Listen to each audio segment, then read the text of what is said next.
여러분 안녕하십니까. 오늘 장르 일장의 진행을 맡은 임동석입니다. 자, 오늘 12월 20일 금요일 순서를 시작하겠습니다. 오늘 한 주 잘 마감을 해야 될 텐데요. 자, 지금부터 2시간 달려보겠습니다. 자, 먼저 여러분께 좀 급히 알려드릴 소식이 하나 있어서 지금 아래에 나가고 있죠. BOJ 통화 완화 규모 유지라는 사실 시장에서는 당연히 그러려니라고 생각을 할 수 있을 그런 이슈에 대해서 BOJ에서 했다라는 그런 이슈가 나왔습니다. 일본에서 아무래도 당분간은 이런 정책을 수년간은 유지를 할 것이라고 누구나 예측을 하고 있으니만큼 자, 그 점에 대해서는 여러분께서 충분히 잘 헤아리진 채 투자에 임하시기 바랍니다. 자, 여러분께 오늘 속보를 급히 하나 전해드렸고요. 자, 지금 시황은 어떤지 먼저 시황부터 보고 가죠. 네, 오늘 양시장이 좀 흐름이 그래도 괜찮습니다. 3.67포인트. 생각 같으면 36포인트 좀 올라야 되는데, 오늘도 3.67포인트 상승하면서 1980선을 다시금, 올라가기 위해서 상당히 안간힘을 쓰고 있는 상황입니다. 수급적인 면을 보겠습니다. 외국인이 아주 조금 팔았군요. 44억 내놨고요. 기관이 모처럼 시원하게 사줬습니다. 1175억 원어치의 순매수를 보여줍니다. 코스닥 0.48%가 올랐습니다. 2.3포인트 상승했고요. 아주 그냥 탄탄하게 잘 흐름을 유지하고 있습니다. 주체별로 보면 외국인이 오늘 시원하게 사줬군요. 261억 원 사주면서 코스피에서는 기관이, 코스닥에서는 외국인이 적극적인 매수 주체로 나서고 있습니다. 원달러 환율입니다. 오늘 정확히 2원이 올랐습니다. 1062원대까지 올라섰습니다. 다시 1060선대에서 좀 고착이 되려나요?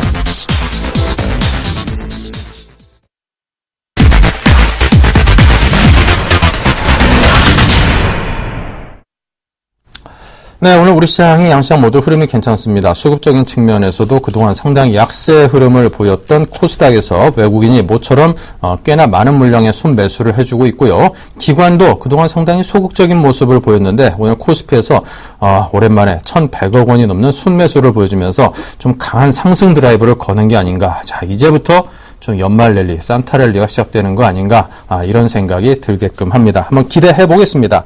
자, 저의 이런 기대감이 어느 정도 현실화 될 수 있을런지 마신 정재훈 멘토와 함께 해보죠. 어서 오십시오. 안녕하십니까. 네.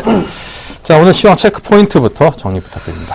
예, 일단 금융시장 여전히 마찬가지로 혼조세를 좀 보이고 있습니다. 지금 현재 시장은 강보합권역에 좀 거래가 진행이 되고 있는 그런 상황들입니다. 극과 극을 좀 보이고 있습니다. 외국인 쪽에서는 매수했다가 이제 매도로 좀 전환해주는 모습들이 보인 반면에 기관 쪽에서는 시원하게 좀 매수를 해주고 있는 그런 모습들이고요. 코스닥 같은 경우는 외국인 쪽이 좀 적극적으로 매수를 하고 있는데 일단 기관 쪽에서는 아주 시원하게 또 매도를 해주고 있는 그런 모습들입니다. 다행인 부분들은 이제 어느 정도 반등이 좀 나오고 난 이후에 눈치 보기가 좀 여전히 좀 진행이 되고 있다라는 부분들, 방향성을 좀 탐색을 하고 있는 구간이다라고 좀 보셔도 좋을 것 같습니다. 그렇지만 이제 기관 쪽에서 코스피 시장에서 12거래일 연속적으로 좀 순매수를 해주고 있는데요. 일단 코스닥 쪽에 있어서 매도를 진행을 하고 난 이후에 거래소 쪽으로 좀 이동을 하는 게 아닌가라고 좀 지속적으로 좀 생각을 하고 있습니다. 이제 매도가 좀 멈추는 흐름들이 나타나게 된다라면 코스닥 시장도 어느 정도 반등이 좀 나아질 수 있다라고 좀 보셔도 좋을 것 같습니다. 결국에는 아직까지는 이 수급적인 부분들 혹은 거래 대금적인 부분들을 놓고 봤을 때는 윗방향으로 좀 향하는 그런 흐름들보다는 여전히 좀 박스권역으로 좀 진행될 확률이 높다라고 좀 보셔도 좋을 것 같습니다. 이제 12월 하순권으로 넘어가게 된다라면 이제 윈도우 드레싱 효과라든가 올해에 있어서 어느 정도 수익률 관리 측면으로 놓고 봤을 때는 어느 정도 이제 종목별 그 상승의 흐름들은 조금 더 이어질 수 있다라고 좀 보셔야 될 것 같습니다. 네, 알겠습니다. 자, 오늘 수급 특징주가 꽤나 많습니다. 어떤 종목입니까? 예, 며칠 전에도 좀 말씀을 드렸었던 금융주를 좀 다시 준비를 좀 했습니다. 왜냐면 지금 최근 같은 흐름들 속에서도 상당히 좀 견조한 모습들을 좀 보여주고 있는 그런 모습들이 전개가 되고 있는데요. 우선적으로 한야금융지주를 좀 보시게 된다라면, 전고점으로 볼 수 있었던 약 41,000원대를 넘어선 이후에 지금 이제 상승폭을 좀 확대를 시켜주고 있는 그런 모습들입니다. 누누이 좀 말씀드렸던 것처럼 월봉 차트를 보시게 된다라면, 과거의 코스닥 시장과 좀 다소 유사한 그런 모습 모습들이 나타나고 있는데요. 박스권역의 모습들이 좀 나타나고 있다라는 부분들입니다. 결국에는 많이 상승을 해주지 못했던 그런 그 섹터이기 때문에 내년에 대한 실적 개선 기대감 이러한 부분들로 인해서 외국인 쪽에서 매수를 좀 지속을 해주고 있다라고 좀 보셔도 좋을 것 같습니다. 금융섹터 종목군들 대부분 다 외국인 쪽의 순매수 규모 상위 종목군들의 대부분 다 금융주 섹터들이 랭크가 되어 있는 그런 상황들인데요. 하나금융지주뿐만 아니라 신한지주도 마찬가지입니다. 마찬가지의 흐름들로 좀 더 추가적인 상승 시도가 나올 수가 있고, 그리고 신한지주가 지금 현재 금융섹터의 대장의 역할을 좀 하고 있다라는 부분들, 즉 48,800원대 10월달에 형성했었던 이 고가권역을 향해서 추가적인 상승 시도가 나올 수 있다라고 좀 보셔도 좋을 것 같고요. 마지막으로 KB금융도 마찬가지입니다. KB금융까지도 마찬가지로 세 번째 종목이다라고 좀 보셔도 좋을 것 같은데요. 하나금융지주 같은 경우는 단기적으로 박스권역의 모습들을 돌파를 해주고 난 이후에 추가적인 상승 흐름들이 나오고 있는 반면에 KB금융 같은 경우는 이제 돌파 시도가 좀 나와준다라는 부분들, 그렇다는 얘기는 신한지주를 따라서 다 줄줄이 따라 움직인다라고 좀 보셔도 좋을 것 같습니다. 이러한 종목군들 현재 시장에 됐을 때 대안주적인 성격을 좀 지니고 있고 주도 섹터의 역할을 좀 하고 있는 그런 측면을 놓고 봤을 때는 지속적으로 좀 관심권에 놓고 봐야 된다라고 좀 말씀을 드려보도록 하겠습니다. 자, 그 다음 다른 섹터의 종목군들을 좀 준비를 했는데요. 대우인터내셔널을 좀 준비를 했습니다. 대우인터내셔널 같은 경우도 마찬가지입니다. 꾸준하게 상승을 해주는 그런 모습들이 나타났다가 지금 같은 경우 윗꼬리를 좀 달아주고 있는 그런 모습들입니다. 결국에는 정고점에 대한 매물 소화를 현재 진행을 해주고 있는 그런 과정을 겪고 있다라고 좀 보셔도 좋을 것 같은데요. 과거에 미얀마에 대한 가스전에 대한 기대감들이 속속들이 좀 나왔었습니다만 그게 지속적으로 좀 지연이 되는 그런 흐름들이 나오면서 주가는 좀 탄력을 받지 못하는 흐름들이 전개가 됐었습니다. 근데 최근 들어서는 이제 상업 생산을 개시를 했고 11월 달부터 매출로 좀 인식이 되고 있는 그런 상황들이기 때문에 실적에 대한 개선 속도는 클 것이다라고 좀 보셔도 좋을 것 같습니다.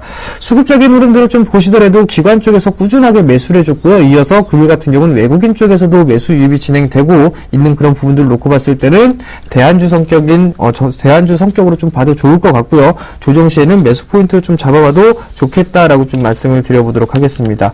자, 그리고 마지막 종목입니다. 마지막 종목은 한국전력입니다. 한국전력 같은 경우도 최근에 이 전기세 요금을 인상을 하면서 상승 시도가 꾸준하게 나와주고 있는 그런 종목입니다.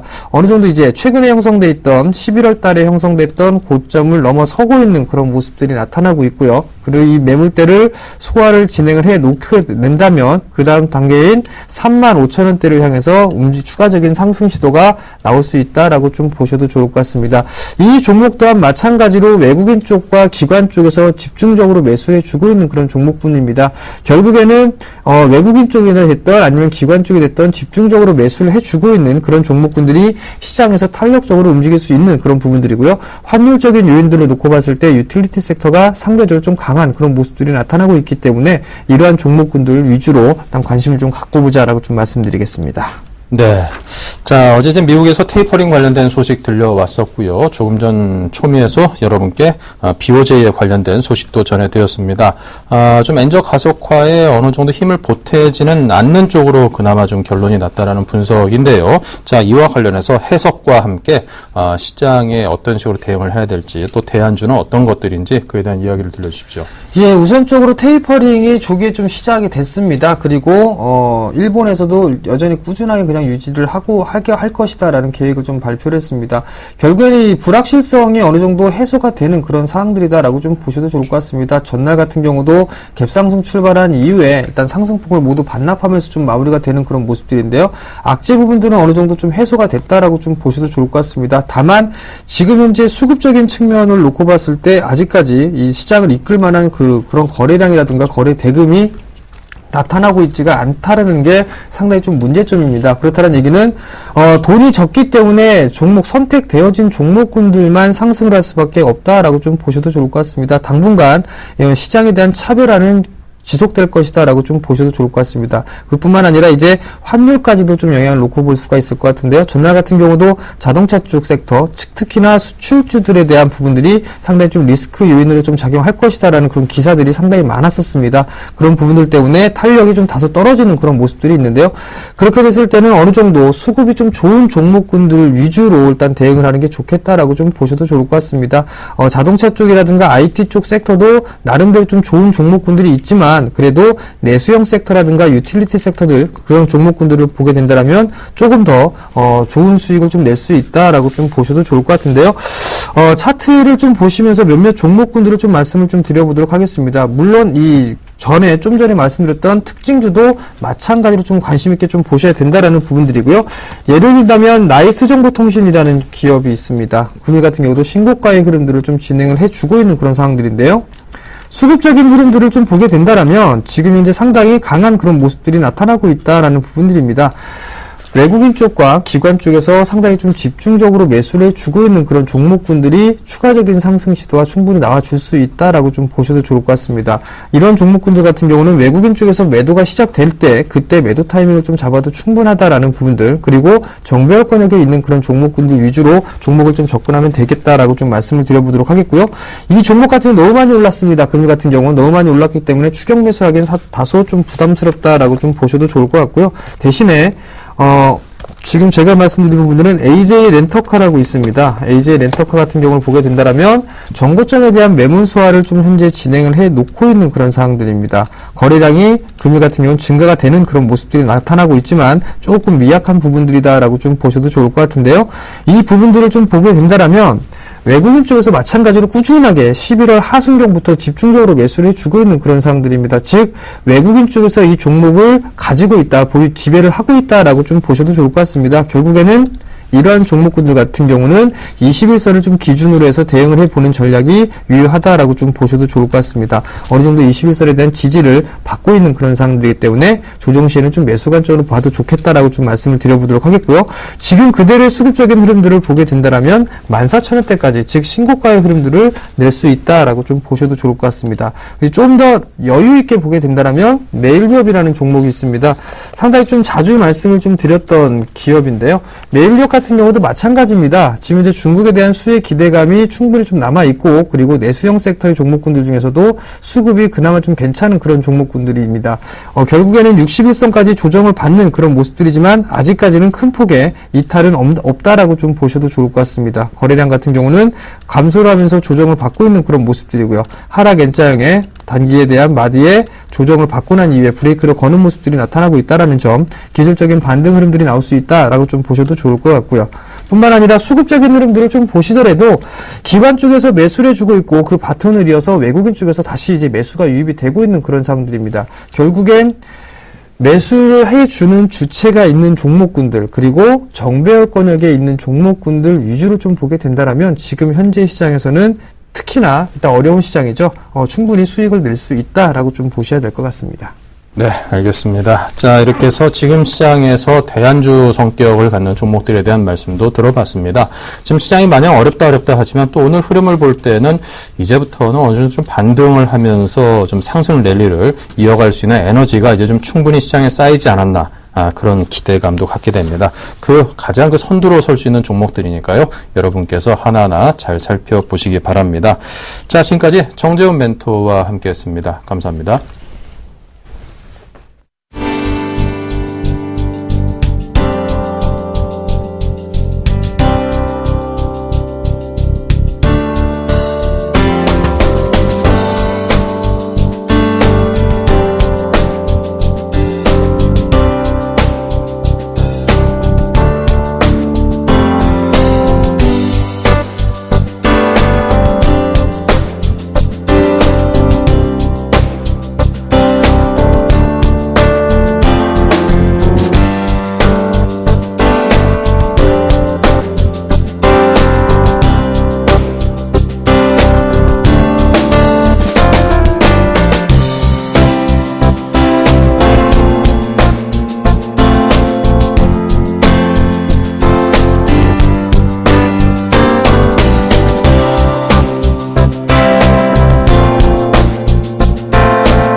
네, 조금 전에 정재훈 멘토와 함께 시장에 대해서 전반적으로 쭉 점검을 해봤고요. 이번엔 선물 시장의 점검 순서입니다. 김도영 멘토가 해드릴 겁니다. 안녕하십니까? 네, 안녕하십니까. 네, 선물 시장 흐름은 어떻습니까?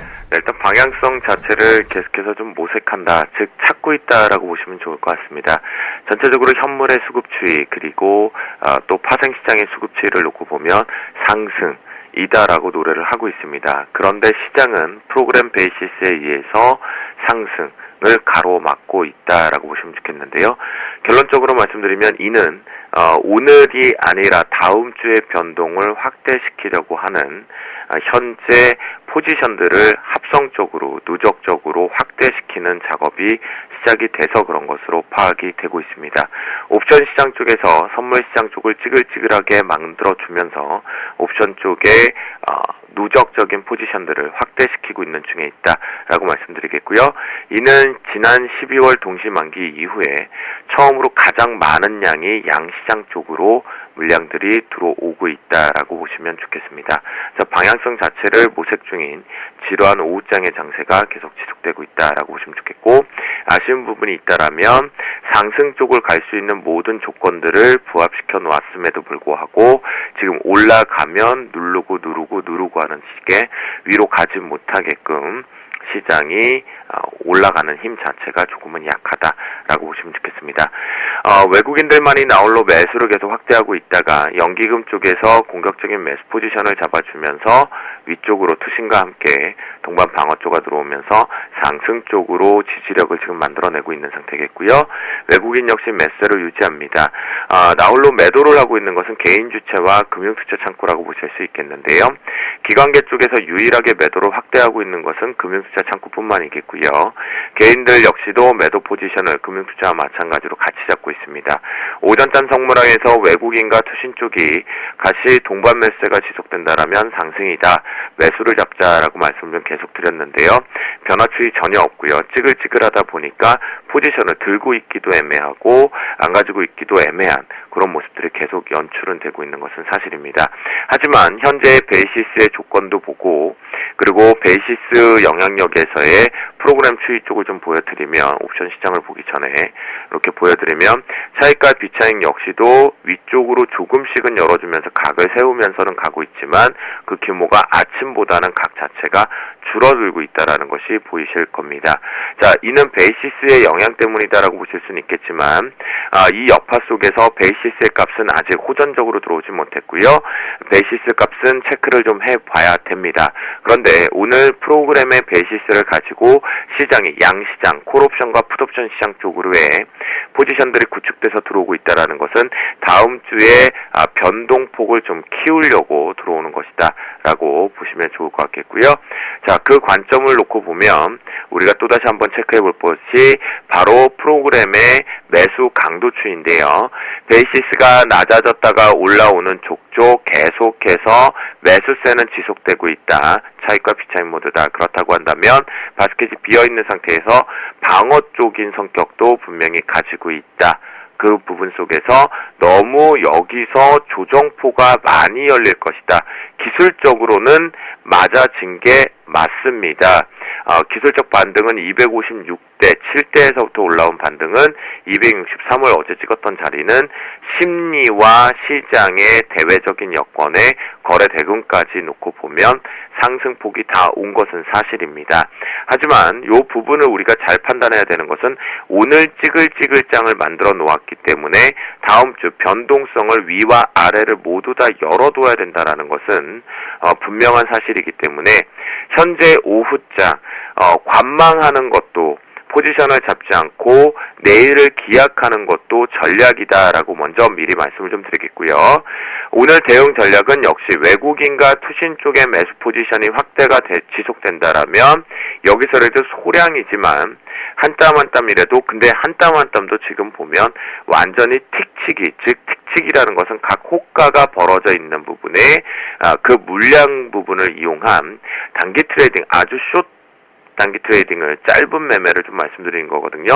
우리가 야구로 비유하면 1루타나 2루타를 치겠다는 것이 아니라 번트를 쳐서 일단 일루 베이스만 밟자라는 원칙과 마찬가지인데요. 그 부분, 쉽사리 또 그러면 그 부분을 따라가기 위해서 양봉을 따라잡거나 음봉을 따라잡는 심리가 발생이 됩니다. 현재 절대 그러면 안 된다라고 말씀을 좀 드리도록 하겠고요. 그래서 만약 그 부분이 자신의 매매적인 습관적인 측면에서 쉽게 대응하지 못하시는 분들은 관망하는 것도 전략이고 다음 주를 노려보는 게 좋다. 다음 주는 위와 아래가 현재의 기준점에서 종합지수로 빠지면 대략적으로 위로 40포인트, 밑으로 40포인트 정도가 열려 있고요. 또한 이 속에서 선물 지수로 놓고 봐도 위로 3P, 밑으로 3포인트가 열려 있습니다. 그 속에서 중요한 어제 왜곡된 급락을 만들었던 저 금융투자 창구, 더 이상 기관에다가 뭐라고 얘기할 이유도 없는 것 같습니다. 입만 아플 뿐이니까요. 그들이 261.24포인트에서부터 인위적으로 주가를 밑으로 부러뜨렸고 그 부러뜨린 시점에서 시장에 자신들은 포지션을 무거웠던 매도 누적 포지션을 청산하고 빠져나간 뒤에 조금 가벼워진 상황이니까요. 다음 주가 일부 자금들이 신규적으로 들어오는 부분들도 집행 부분 가능성들을 열어두고 있기 때문에 변동성이 확대되는 장세 쪽으로 살펴보시는 게 가장 좋겠고요. 아마 월요일보다는 조금씩 지나가면서 주 후반부로 가면서 변동이 좀 생기지 않을까 지금 파악은 하고 있습니다. 일단 타임플로우 상도 전반적으로 상승 쪽으로 강하게 잡으려면 현재 오늘 오후장도 옆으로 횡보를 좀 해야 된다. 왜 그게 궁금하냐, 왜 그래야 되느냐라는 분들이 계신다라면 샘플러스 통해서 저를 찾아주시면 제가 설명을 분명히 드릴 수가 있겠고요. 자, 오후장 황금 라인 쪽으로 좀 보도록 하겠습니다. 오후장 황금 라인은 그 전에 앞서서 신호등 쪽을 보면요. 신호등의 모양은 분명한 것은 오전의 선물함과 마찬가지로 매수세 쪽으로 잡혔습니다. 잡히고 난 뒤에 단기 트레이딩으로 매도 포지션을 잡았지만 추세 자체가 수급과 현물의 강도를 놓고 보면 상승 쪽이 잡혀 있었는데 이것이 가두리 박스권의 작은 박스가 형성이 됐습니다. 그 박스권 형성 이후에 역시나 지금 현재 중요한 박스권의 상단을 뚫어내지 못하고 그 상단이 바로 빨간 등이 위치되어 있습니다. 여기가 뚫려야 여러분들이 원하시는 대로 위쪽으로, 그리고 저 역시 주쌤도 매주 금요일은 장대 양봉이 매주 나왔으면 한다라고 했죠. 그날 그것을 연출시킬 수 있는 부분인데요. 자, 이 부분 속에서 오후장 황금 라인은 266.00으로 설정을 해드립니다. 지금 현재 위쪽에서 형성이 되어 있거든요. 그렇다고 한다면 위쪽에서 형성되어 있기 때문에 매수 포지션이 유리한 것이지 매도를 예측하고 때리는 것은 아주 위험한 발상이다 라고 말씀드리겠고요. 260.00을 깨고 이탈이 나가면서 늘 말씀드리지만 여러분들께서 우리는 기본에 충실하자라고 말씀드렸습니다. 이제는 다 잊어버리고 기본으로 돌아오자겠는데 이렇게 몸통을 깼다가 깨는 자리에 따라 들어가는 게 아니라 이렇게 다시 캔들이 만들어지면서 여기를 저항 맞았을 때 그게 매도와 매수의 확정 시그널, 지금 이 자리에선 매도가 확정 시그널이 되겠죠. 그렇게 판단하시자라고 말씀 좀 드리겠고요. 많은 분들이 또다시 신호등에 대해서 궁금해 하시는데요. 신호등은 기본적인 생리상인 호가를 분석하는 방법, 그리고 시장의 수급의 변화 강도, 그것이 기본으로 가장 충실하게 되어 있고요. 여러분들이 많이 알고 계시는 다이버전스, 즉 파동에 의해서의 눌림과 지지, 저항값들, 이런 것들이 모두 다 접목되어 있는 부분에 눈으로 보기 편하시게 만들어내는 차트의 기술이다라고 말씀을 좀 드리겠습니다. 그래서 현재 신호등의 모양에서 다행인 것은 상승 쪽을 좀 잡아주고 있는데 각 선물 쪽에서 특히나 호가가 많이 비어 있었던 스프레드를 벌리는 폭이 줄어들므로 인해서 간격이 이제 촘촘해졌고 거기서 변동이 죽었기 때문에 마지막에는 아마 프로그램을 이용해서 도깨비 하나의 추세를 만들어낼 것인데 그거 조금 조심하셔야 되기 때문에 황금 라인을 밑에다가 잡고 테스트 해보고 매매를 트레이딩을 잡자라고 말씀드리도록 하겠습니다. 현재는 260.35에 거래되고 있기 때문에 260.00 위이기 때문에 매수가 유리한 위치다라고 말씀드리도록 하겠습니다. 네, 자 이렇게 해서 어렵기만 한 선물 시장의 흐름에 대해서 아주 손쉽게 이해할 수 있도록 김동현 멘토께서 설명을 해주셨습니다. 자, 지금까지 선물왕 주쌤이었습니다. 감사합니다. 네, 감사합니다.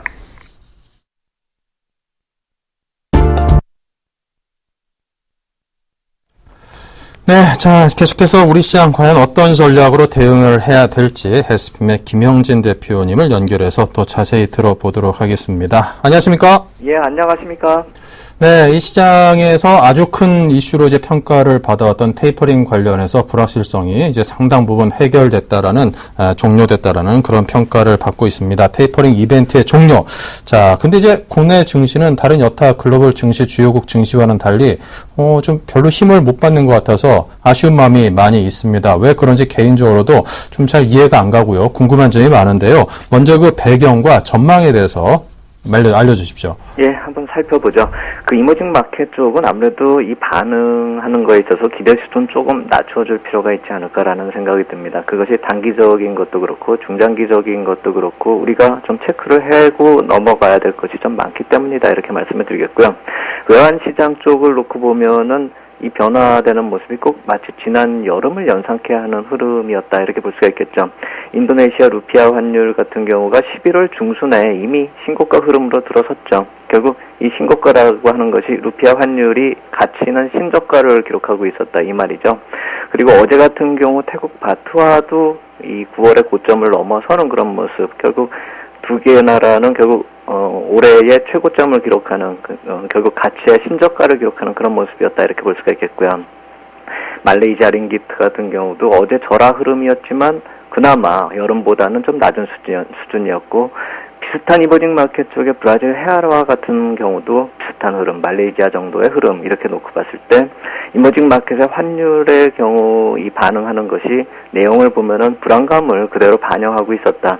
우리 시장이 올라가는 거하고는 약간 좀 차별적이다 이렇게 놓고 봐야 될 것입니다. 우리나라는 워낙에 이 절상이 많이 된 상태에서 올라가는 거기 때문에 이를 동남아 쪽하고 비교할 상황은 아니다 이렇게 말씀을 드리겠고요.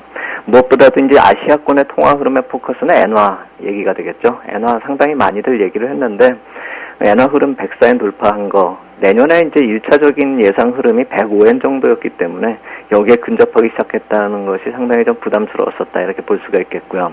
이 경우는 또 이 절하되는 그런 양상은 같아도 동남아의 불안감하고는 약간 틀리게 유동성 공급의 흐름하고 연관되어 있는 것이고 오늘 BOJ 얘기 나왔듯이 유동성 흐름이 계속 이어진다라고 한다면은 유동성 공급이 계속 이어진다라고 한다면 104엔도 넘어서서 시장에서 얘기하는 105엔이나 108엔까지도 가능하다. 그러한 차원에서 볼 때 단기적으로 마무리될 수 있는 문제가 아니고 우리 시장 쪽으로 약간 좀 부담을 계속 줄 수 있는 그런 사안이다 이렇게 봐야 되겠고요.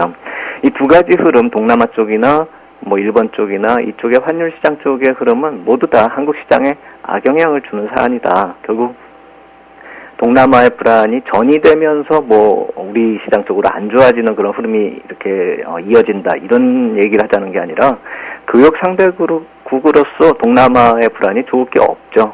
이 동남아 쪽 교역 양을 놓고 보면은 미국하고 거의 맞먹는 그런 양이기 때문에 간접적인 악영향이 나타날 수가 있다. 이 점을 좀 살펴봐야 되겠고요. 일본 엔화 문제는 뭐 말할 것도 없이 우리나라 경쟁력의 문제이기 때문에 직접적인 사안이다 이렇게 볼 수가 있겠죠. 이 두 가지 사안이 우리 시장 쪽으로 영향을 계속적으로 미칠 수가 있는 사안이다 이렇게 놓고 보면은 테이퍼링 효과가 우리 시장 쪽으로 선진 시장처럼 단순하게 좀 긍정적인 면만 작용할 것이다 이렇게 보긴 힘들겠죠. 앵고 시대의 수의 흐름이 이제 좀 반작용되는 흐름이 좀 더 중장기적으로 나타날 수 있다는 점, 이 점은 우리가 좀 단순하게 볼 문제는 아니다 이렇게 말씀을 드리겠습니다. 네. 자, 그리고 엔저 현상이 지속되면서 우리 수출업종 등에 대한 우려감이 상당 부분 확산이 됐습니다. 근데 BOJ에서는 금리를 동결했다라는 또 소식도 들려오고 엔저 현상에 대해서 너무 지나치게 이제 우려할 필요까지는 없다. 이런 의견들도 팽팽히 맞서고 있는데요. 자, 어느 쪽에 손을 들어주시는 쪽입니까? 네, 저 같은 경우는 저렇게 말씀을 드리겠습니다. 이 주가의 흐름에 따라서 한번 생각해 보자. 주가 레벨에 따라서 틀리게 좀 생각해 볼 문제가 아닌가. 결국 어느 정도 반영이 되느냐의 문제다. 이렇게 생각을 좀 할 필요가 있겠다. 이렇게 말씀을 드리겠는데요. N 흐름의 주가에 미치는 영향을 한번 곰곰이 따져보면은요. N 같은 경우가 올해 최저치로 이렇게 떨어지고 있는 상황에서 우리가 자동차 주가를 놓고 보면은 예전 전저점보다는 아직 깨고 내려가지 않고 있다는 점을 한번 살펴봐야 됩니다. 결국 N 흐름이 주가에 미치는 강도가 적어진 것은 발견이 되고 있다. 이렇게 봐야 되겠죠. 원N이 신저가 흐름이지만 우리 자동차 업종을 놓고 보면 신저가까지 이어지는 건 아닙니다. 어제 충격을 받았지만요. 또 물리적으로 현지 생산체제가 이 충격의 범퍼 역할을 할 것이기 때문에 단순하게 원N 하락이 그대로 직결된다. 이렇게 보기는 어렵겠죠. 하지만 여기서 살펴볼 거 자동차 업종 특히나 2011년까지 대세 상승을 만들었는데요. 그 앵고의 수혜를 본 것이 사실이기 때문에 반대의 효과를 봐야 되는 것이죠. 이제 그 수혜가 사라지고 그게 부담으로 변화된다라고 한다면 짐이 점점 무거워지고 있다. 이거는 살펴봐야 된다는 것이죠. 근데 어제같이 히스테리컬하게 주가가 반응하는 것은 좀 지나치다 이렇게 생각이 드는데 환경 요인이 구조적으로 악화되고 있다는 점, 그 악화되는 흐름에서 좀 생각을 해봐야지 한 번 하락이 급하락이 나왔다 해서 모든 게 해결되고 또 반등이 나온다 해서 좋아할 것도 아니다 이 말씀을 드리는 것입니다. 단순하게 이 또한 지나가리다 이렇게 볼 일은 아니다는 것이죠. 주식시장에서 직접적으로 가장 우려할 수 있는 것, 결국 자동차 업종뿐만이 아니라 글로벌 유동성, 외국인 매수세가 한국 시장을 매도하는 상황이 올까 하는 문제하고도 결부되어 있는 문제라고 이렇게 볼 수가 있겠는데 어제 오늘 상황을 놓고 보면 오늘 거래소 쪽에서 50억 정도 매도가 그런 롱숏 전략에서 한국이 쇼트의 대상이 되고 있다. 이렇게 볼 수는 없는 것이죠. 실제 수급에서 놓고 봤을 때는 그 정도까지의 문제는 아니다. 이렇게 좀 힌트를 얻어야 되는 것이고요. 자동차 업종의 모습으로 국한해서 본다라고 한다면 그동안의 주가가 급락이 나타나면서 이미 많이 반영이 된 상황에서 어제 추가 급락이 나타났기 때문에 재료가 어느 정도 반영이 됐다 이렇게 봐야 된다는 것이죠. 제가 초반에 말씀을 드렸듯이 주가의 위치에 따라서 해석이 좀 틀려질 수 있다는 것입니다. 쉽게 말해서 현대차 22만 원대의 저 주가는 엔화로 놓고 봤을 때 104엔대 악재는 반영이 된 것이다. 이렇게 볼 일이고 기반영된 그런 악재에 대해서 그게 또 약간 좀 해소가 된다 해서 악재가 모두 다 반영이 됐다. 이렇게 보기보다는 엔화 추이는 좀 계속 살펴봐야 될 문제다. 우리가 호재에서 악재를 보냈고 악재의 무게가 좀 더 더해질 수 있는 그런 문제다. 이렇게 말씀을 드리겠습니다. 네. 자, 이제 올해 2013년도 증시도 이제 거의 마무리 국면입니다. 아직 뭐 날수는 많이 남았습니다만 거래일 기준으로 세 보니까 이제 다음 주에는 크리스마스도 있고 그 다음 주에는 이제 딱 하루밖에는 또 없고 하는 거 세 보니까 이제 5일밖에는 거래일이 없더라고요. 자, 얼마 되지 않는 날이긴 합니다만 오늘 이렇게 수급적인 면을 봐서도 그렇고 어느 정도 그 짧은 기간 동안에라도 흐름의 변화를 기대를 해볼 만할까요? 근데 긍정적인 흐름으로 좀 변화가 될 수가 있지 않을까라는 생각이 듭니다. 왜냐하면 어제 오늘 이렇게 충격을 먹은 그런 모습, 오늘은 약간 좀 반등을 하고 있지만요. 장중에 또 이렇게 마이너스권까지도 갔었으니까요. 그렇다라고 한다면 더 이상 추가적으로 나올 수 있는 악재가 있을까라고 놓고 보면은 그래도 지금 같은 상황보다 더 악화될 문제는 아니다라는 생각이 듭니다. 조금 나아지지 않을까라는 생각이 드는데요. 근데 이제 전체적으로 나아질까를 놓고 봤을 때 우리가 단기적인 시각뿐만이 아니라 중장기적으로 이런 차별화의 문제는 이 경제 구도상에서 계속 이어질 것이다. 이걸 좀 살펴봐야 될 것 같습니다. 특히나 2008년 이후에 지역별이나 산업별 차별화가 지속되어 온 그런 흐름이고 그것이 Q3, 그러니까 작년부터 해서 더 심화되고 가속화되고 있고 테이퍼링을 전후해서 지금부터 더 극단적으로 진행될 그럴 양상이라는 점, 이 점을 좀 우리가 생각을 해봐야 되는 것이죠. 아까 초반에 말씀을 드렸듯이 경제 블록으로 따져보면 뭐 선진국이냐 후진국이냐 개발도상국이냐 뭐 이렇게 좀 따져볼 필요가 있을 테고 우리 시장 내부적으로 따져본다면 이 산업별로 봤을 때 소비재 쪽이냐 산업재 쪽이냐 또 종목으로 따져보면 그 업종 내 위치에 따라서 이 차별적인 흐름이 나타날 것이다. 그리고 특히나 아까 말씀드렸던 환율, 이 기업의 환율에 대한 내구성에 따라서도 또 주가 흐름이 많이 틀려질 것이다. 이렇게 볼 수도 있겠죠. 결국 시장이나 종목의 그 업종별 또다시 나타나는 양극화가 올해 말부터 내년 초를 반영하는 4분기 실적 시즌까지도 감안을 한다라고 한다면은 이번 연말 연초가 주가 차별화가 상당히 심해질 수 있다라는 점 한번 살펴볼 필요가 있겠다 이렇게 말씀을 드리겠고요. 이 대목에서 한번 금융업종에서 나타나는 차별적 흐름을 제가 그래프로 하나 만들어 봤습니다. 이 금융지주사하고 증권업종으로 나눠봤는데요. 지금 붉은 선은 금융지주사의 대표격이죠. 신한지수의 주가 흐름이고요. 검은색 선은 증권업종입니다. 이 금융지주사라는 그 업종은 없죠. 그렇기 때문에 대표격인 회사 신한지주를 꼽은 것이고요. 결국 KB나 뭐 하나금융지주나 우리금융 뭐 이쪽도 저 흐름하고 거의 유사하게 흘러갔다 이렇게 보시면 될 테고요. 단지 신한지주가 이벤트 형식의 주가 노이즈가 없었기 때문에 저 흐름을 살펴봤다 이렇게 말씀을 드리겠고요. 뭐 신한지주를 뭐 특히나 좋다, 특별히 좋다, 좋아한다 이 말씀을 드린 것은 아닙니다. 그리고 이제 검은색 선은 증권업종은 그냥 업종을 표시를 한 것입니다. 회사로 표시를 하면 지금 증권업종 업황이 좀 최악인 회사 상황에서 특정 회사 거론하는 것이 약간 좀 부담이 가죠. 그렇기 때문에 증권업종 전체적으로 봤는데요. 중요한 건 주가 흐름을 봤을 때 2008년부터 2011년까지는 거의 동행하고 있죠. 그 이후 올해 중순까지도 방향은 같은데 탄력이 약간씩 차이가 나죠. 검은색 선이 점차 빨리 떨어지고 있다는 것입니다. 그리고 올해 중순부터는 아예 방향이 틀립니다. 신한지주 올라가고 있고 증권업종 내려가고 있고 어제 오늘 흐름도 거의 비슷합니다. 금융지주사 같은 경우에 뭐 재료가 좀 있죠. 실적 후전이 된다. 뭐 작년엔 워낙에 실적이 안 좋았으니까 조금만 좋아져도 이제 실적 후전으로 나타날 테고 또 테이퍼링 때문에 금리 인상 전망으로 한다면 NIM도 계산이 될 테고요. 대손 충당금 적립 많이 됐다. 부담이 많아진다. 뭐 이런 호재가 있고 증권업종 같은 경우는 반대 상황이다. 딱 이렇게 해석을 하시면 되는 것이죠. 결국 제가 말씀을 드리고자 하는 건 증권업종이 나쁘다 이 말씀을 드리는 것이 아니라 이 금융업종 내에서도 이런 식으로 차별화가 극명하게 드러나고 있다는 게 하반기부터 나타나고 있다는 것이죠. 산업별로요. 같은 나라임에도 불구하고요. 그게 내년에는 더 차별적으로 간다 이 말씀을 드린 것입니다. 결국 현재 상황에서 업황 자체가 양극화되는 상황에서 이 개선이 전체적으로 업종 내에서 만들어지고 있다 이렇게 볼 거나 산업이나 경제에서 뭐 무조건 나아질 것이다 이렇게 볼 상황이 아니라 개별 업종이나 회사가 모두 흐름이 제각각 틀리고 전체적으로 차별화의 양상은 더 심화될 것이다 이 말씀을 드린 것입니다. 그리고 그것이 테이퍼링 이후에 더 심화될 것이라는 점, 이 점은 우리가 이 며칠 안 남은 시점에서 주가 흐름을 좀 살펴보면서 내년을 대비하는 모습으로 우리가 살펴볼 필요가 있겠다 이렇게 말씀을 드리겠습니다. 네, 알겠습니다. 자, 어쨌거나 뭐 새해에는 좀 더 나은 모습이 되기를 기대를 해보겠고요. 자, 끝으로 포트폴리오 전략에 대해서는 어떤 전략을 제시를 해주실런지 듣고 싶네요. 네, 지난주보다 현금을 조금 늘렸습니다. 제가 지난주에 말씀을 드렸죠. 1950포인트에서 1990포인트 박스권이다. 결국 지난주에 매수했었던 IT하고 유통 쪽의 주식 부분을 줄여서 다시 현금 30% 늘렸다 이렇게 보시면 되겠습니다. 그런데 이제 중요한 것은 제가 말씀을 드린 게 유통업종의 10% 의미는 향후에 인덱스 투자보다는 실적 시즌의 차별화에 대비한 종목별, 그러니까 개별 종목의 개념으로 보시면 될 테고요. 신고가에는. 그리고 10%의 금융업종도 방금 전에 말씀을 드렸듯이 금융지주사 위주의 관점이다 이렇게 말씀을 드리겠고요. 모든 것은 실적 시즌에 이제 차별화가 심화될 것이다. 그렇기 때문에 4분기 실적 시즌하고 더불어서 내년 전체의 흐름이 반영되는 연말 연초라는 점에서 우리가 차별화에 좀 관심 있게 지켜보면서 우리 그 신고가 내는 종목에 좀 관심을 가질 필요가 있겠다 이렇게 말씀을 드리겠습니다.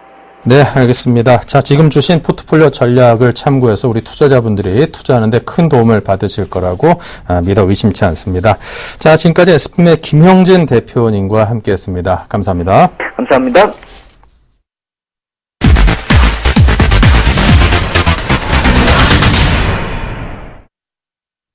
네, 다음 주를 노려라. 다음 주는 더더군다나 중요합니다. 실질적으로 이제 올 한 해 증시를 마무리해야 되는 주가 되기 때문에 더더욱이나 그렇죠. 자, 이제 다음 주 일정과 전략을 종합적으로 세워드리기 위해서 가을투자자문회사의 전략기획본부 마케팅 담당 김홍석 이사님을 모셨습니다. 어서 오십시오. 네, 안녕하십니까. 네. 갑자기 궁금한데 가을 투자 자문, 가을하고 혹시 겨울 혹시 합쳐서 가을이라고 한 거 아닌가요? 아, 그렇지 않습니다. 그렇지 않고. 고구려 때 뜻인데 네. 뭐 이렇게 둘레를 가지고 있다, 뭐 이런 뜻도 가지고 있고요. 이런 좋은 뜻을 많이 가지고 있습니다. 그렇군요. 생뚱맞은 질문 드려서 죄송하고요. 자, 본격적으로 한번 진행을 해보겠습니다. 자, 이제 한 주간에 이제 FOMC에서 어떤 말이 나오나, 이제 그거를 기다리는 올 한 주가 아니었나 싶습니다. 예상대로 테이퍼링이 좀 발표가 됐고요. 뭐 크나크게 놀래킴을 일으키는 그런 서프라이징은 없었습니다. 자, 이제는 이제 그런 것들을 넘어서서 이제 환율 또 그리고 기업들의 실적, 그 숫자에 또 관심을 옮겨야 할 때인 것 같은데 어떤 대응이 가장 적절한 전략이 될 수 있을까요? 네. 금일은 제가 FOMC하고요, 환율하고 기업 실적 쪽으로 해가지고 좀 이렇게 나누어서 말씀을 드려야 될 것 같습니다. 네. 그래서 뭐, 어떻게 보면은 좀, 뭐 연준이 예고했던 대로 테이퍼링 발표가 있었습니다. 역시 금리 인상 기준 시점은 또 뒤로 밀렸고요. 그래서 발표되었고 특별한 서프라이즈는 없었던 FOMC라고 평가해도 좋을 것 같습니다.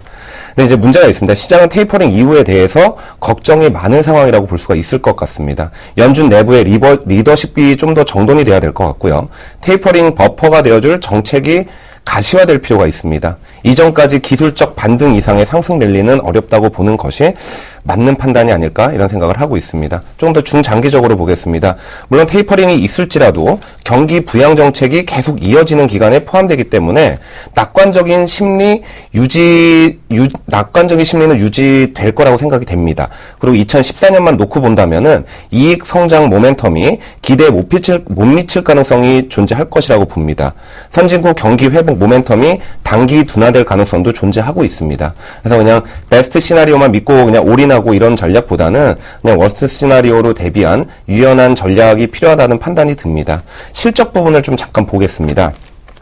100억 달러 규모의 테이퍼링은 재정 적자 축소에 따라 감소한 그 채권 발행을 생각하면 오히려 수급은 더욱 개선되는 격이라고 보여질 수가 있을 것 같습니다.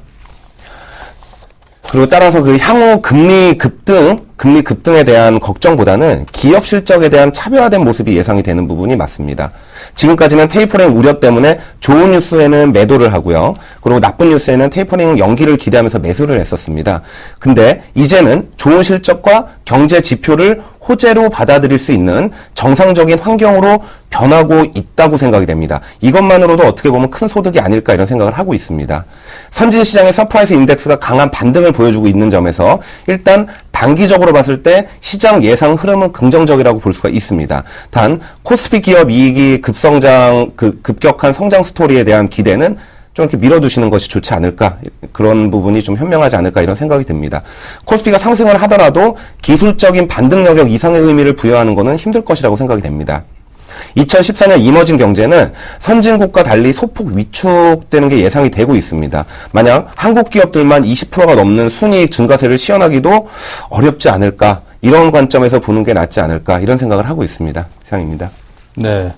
자, 그리고 이제 테이퍼링에 따라서 이제 엔저 현상이 좀 지속되면서 환율 흐름이 굉장히 중요한 요소로 부각이 되고 있습니다. 더더군다나 우리 주요 기업들은 아무래도 수출을 통해서 상당한 실적을 거둬야 되는 상황에서 그 반대 여건이 형성된다라는 게 상당한 부담인데요. 이와 관련해서는 어떤 전망을 하십니까? 네. 뭐 FOMC 발표를 넘어서 이제 환율 쪽으로 굉장히 많은 부분이 쏠릴 것이라고 판단이 됩니다. 네. 그리고 이제 그 엔화 같은 경우도 굉장히 큰 이슈가 되고 있죠. 그래서 환율은 시간이 지날수록 선진국과 이머징 지역 간의 그 경기 회복 경차를 반영할 수밖에 없다고 보고는 있습니다. 뱅크 오브 재팬의 강력한 완화책과 맞물려 가지고 달러 강세, 엔화 약세 환경이 예상되는 점이 저희에게는 정말 큰 걱정거리가 아닐 수가 없을 것 같습니다. 근래 뭐 자동차주를 끌어내렸던 것도 임금 이슈보다는 엔화 환율 역할이 더 컸다고 보여지는 부분들이 있습니다. 다만 조금 어떻게 보면 조금 좋게 볼 수 있는 부분도 있습니다. 미국은 장기 금리를 무슨 수를 써서든 안정적으로 안정화시킬 수밖에 없을 것이라고 생각이 됩니다. 그렇기 때문에 급격한 금리 상승과 달러 강세 전환도 있기는 하겠지만 좀 이렇게 미비할 것으로 생각되고 굉장히 제한될 것으로 생각이 됩니다. 이러한 제한적인 강세 환경이라면은 일부에서 우려하는 그 이머징 내 선진 자본의 급격한 자본 회수 리스크는 비현실적 우려라고 생각이 되는 부분이 있습니다. 매크로 환경 변화로 이익가치성이 점점 더 낮아지고 있고, 그리고 이머징 내의 투자 대상은 좀 더 이익가치성과 안정성, 그리고 성장성에 초점이 맞춰질 가능성이 높아 보입니다. 저성장 환경에서 장기화될수록 이러한 기업에 대한 투자 자금이 올려서 고퍼가 정당화될 가능성이 높다고 보여집니다. 완만한 금리 상승도 그 리스크 프리미엄 감소를 이끌어서 완만한 적정 퍼 상승을 이끌 수 있는 환경이 되지 않을까 이런 생각을 하고 있습니다. 여러모로 한국 증시 내에서도 퍼의 양극화가 좀 더 심해질 수 있는 매크로 환경이 다가오고 있다고 보시는 게 어떨까. 지금 그런 현상이 되고 있다. 그런 추세로 가고 있다. 이렇게 판단을 하고 있습니다. 네, 알겠습니다. 자, 또 속보가 또 하나 들어와 있는 게 있습니다. 지금 S&P에서 EU, 유럽연합의 신용 등급을 기존에 최고 등급이었던 트리플 A, A가 3개라는 뜻이죠. 거기서 AA 플러스로 A가 2개에다가 플러스가 붙는 것으로 하향 조정했다라는 그런 블룸버그 통신의 보도가 있었습니다. 등급 전망은 안정적으로 제시를 했다고 합니다. 네, 어쨌거나 이제 이해 신용 등급이 한 등급 하향이 됐다. 최고 등급에서 바로 아래로 내려왔다. 이런 것들이 뭐 절대적으로 호재가 될 수는 없겠죠. 혹시라도 이런 것들이 우리 증시에 좀 미칠 영향들이 있는 것인지, 특히나 이제 이유와 관련해서 밀접한 연관을 맺고 있는 것들이 조선업종이라든가 또 해운이라든가 등등 꽤나 주요 업종들이 많이 있습니다. 이와 관련해서는 어떤 분석이 가능할까요? 저는 그렇게 보고 있습니다. 네. 우선 제가 요번 주에 추천하려고 했던 그 섹터가 네. 그 조선 쪽이랑 태양광 섹터였었습니다. 근데 이제 조선 쪽은 한 1월 둘째 주 정도로 보고 있었습니다. 그래서 지금 요번에 편입은 안 시켰는데, 조선주 같은 경우 굉장히 큰 밀접한 관련이 있죠. 그리고 유럽의 아까 어떻게 보면 회복과 함께 성과 상승과 맞물렸습니다. 그렇기 때문에 같이 상승할 것으로 판단을 했었고요. 또 조선주가 또 오늘 보면 좀 상승될 것도 사실이라고 볼 수 있고요. 그래서 한 1월 둘째 주 정도로 보고 올라올 것으로 보고 있고, 네, 이런 부분을 조금 시기적으로 조금 더 앞당겨야 되는 부분이 아닐까 이런 생각도 지금 하고 있습니다. 그래서 다음 주 정도의 그 포트폴리오에 그 조선 관련된 업종을 좀 편입을 시켜야 될 것 같고요. 네. 그리고 이제 섹터 부분으로 좀 이렇게 관심 깊게 보시는 부분이 낫지 않을까 이런 판단을 해보고 있습니다. 알겠습니다. 자, 여러분께서 깊이 참고하시기 바라고요. 자, 이제 이번 주에는 FOMC 회의 같은 이제 굵직한 이벤트들이 있었기 때문에 다음 주에는 또 뭐가 있을, 크리스마스 이브 말고는 좀 없지 않을까 싶은 생각도 드는데, 다음 주는 어떤 게 있습니까? 너무 큰 이벤트가 있었습니다. 네. 그렇기 때문에 다음 주는 이제 어떻게 보면 좀 이렇게 묻힐 수가 있는 환경이라고 볼 수 있습니다. 그러니까요. 근데 그래도 그나마 좀 이렇게 주의 깊게 봐야 될 부분도 뭐 미국에 대한 굉장히 많은 지수들이 발표가 됩니다. 뭐 개인 소득 지수랑 개인 소비 지수가 이번에 발표가 됩니다.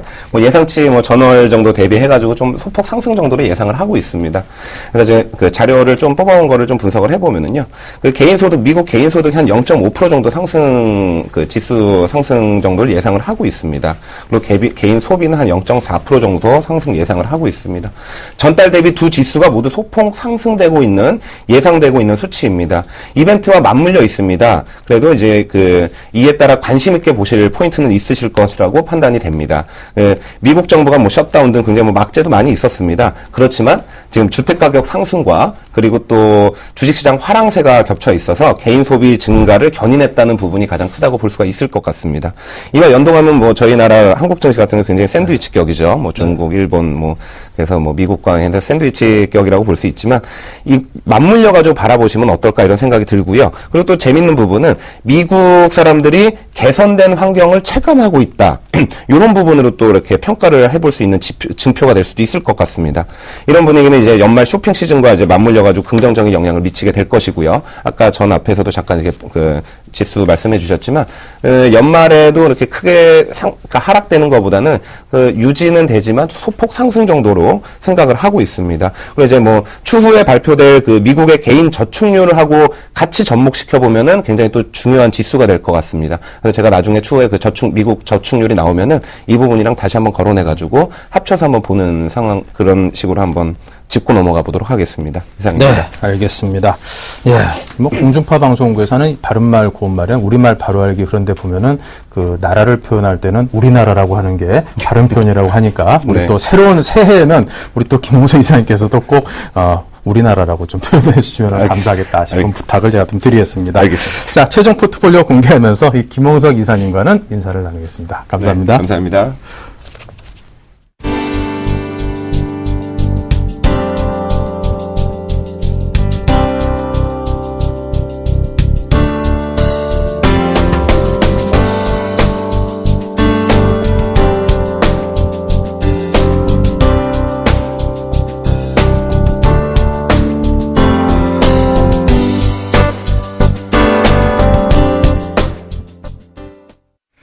네, 자, 오늘은 여기까지 하도록 하겠습니다. 1부는요. 자, 또 우리 시청자 여러분을 위해서 저희가 샘플러스 홈페이지에 종목 상담 게시판 마련해 놨습니다. 홈페이지 들어오셔서 오른쪽에 보면은 찾기 쉽게 마련이 돼 있으니까요. 많은 활용을 부탁을 드리고요.